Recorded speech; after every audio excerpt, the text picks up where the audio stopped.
A Shanghai-based medical team will be the first in China to join the World Health Organization's emergency response system. They will be among the first responders for global disasters. Wenjing reports. This drill simulated an earthquake somewhere in the Yangtze River Delta region. 9 rescue vehicles were dispatched to the scene, including a medical command vehicle, a mobile surgery unit, and an intensive care transfer vehicle. The 50 rescue team members from Shanghai East Hospital arrived in the vehicles and started treating the injured. This mobile surgery unit looks just like an SUV.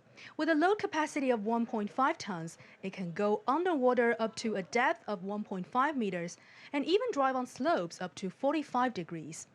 And inside the vehicle, the facilities can meet the requirement of a hospital operating room for cardiac surgery.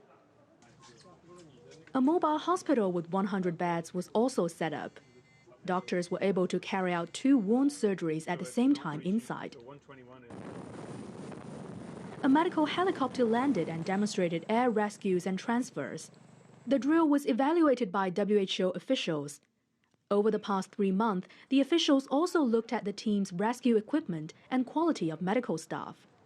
They say they were impressed by the Chinese team's performance, but also pointed out higher requirements for logistical support. The capacity of our water tank and water treatment equipment is a good example. Our logistics vehicles can store between 5 to 8 liters of water, but the international standard is between 60 and 80 liters.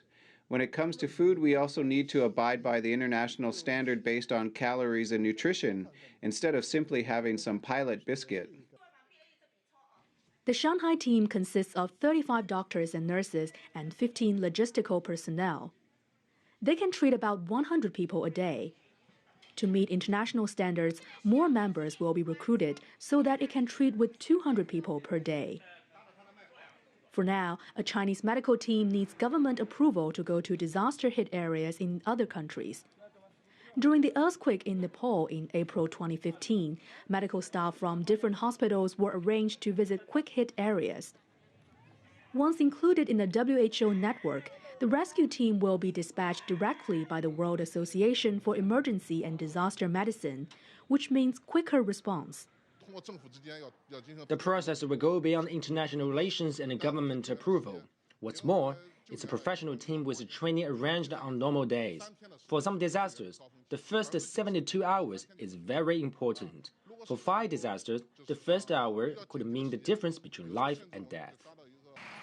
So far, 200 emergency rescue teams from 20 countries around the world have been involved in WHO's Global Health Emergency Response System. Wenjing, ICS for CCTV, Shanghai.